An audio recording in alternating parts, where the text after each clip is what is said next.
కోడెల శివప్రసాద్ గారి ఆత్మకి శాంతి చేకూరే అంశమేమో. ఎందుకంటే కోడెల శివప్రసాద్ గారి మీద అప్పట్లో బ్యాడ్ నేమ్ రావడంలో కారణమైనటువంటిది రంజీ క్రికెటర్ పెట్టినటువంటి కంప్లైంట్. దాంట్లో నరసరావుపేట కోర్టులో తాజాగా స్టేట్మెంట్ ఇచ్చాడు మాజీ రంజీ క్రికెటర్ రంజిత్.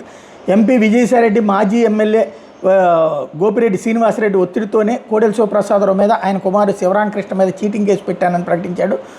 కోర్టులోనే 164 స్టేట్మెంట్ ఇచ్చాడు. శ్రీకాకుళం జిల్లా పోలాకి మండలం ఎవ్వారిపేటకు చెందినటువంటి నాగరాజు నరసరావుపేటలో కోర్టులో జరిగిన లోక్ అదాలత్లో ఈ కేసులో రాజీ కుదిరిందన్నటువంటి విషయం చెప్పుకొచ్చారు. 2019లో విజయసాయిరెడ్డి, గోపిరెడ్డి శ్రీనివాసరెడ్డి కోడెల శివప్రసాద్, శ్రీరామకృష్ణ మీద కంప్లైంట్ ఇస్తే కనుక రైల్వేలో ఉద్యోగం ఇప్పిస్తామని 15 లక్షలు లంచం అడిగినట్టు చీటింగ్ కేసు పెట్టాలని తనకి సూచించడంతో, బెదిరించడంతో ఆ పని చేశానని చెప్పుకొచ్చాడు. కేసు పెట్టకపోతే రంజీ క్రికెట్ జట్టులో ఆడే అవకాశం ఇవ్వబోమని బెదిరించారని చెప్పుకొచ్చాడు.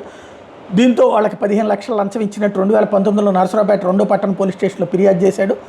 ఆంధ్ర టీంలో ఆడనివ్వరేమోననే భయంతోనే కేసు పెట్టానని తన ఫిర్యాదులో వాస్తవం లేదని చెప్పుకొచ్చాడు.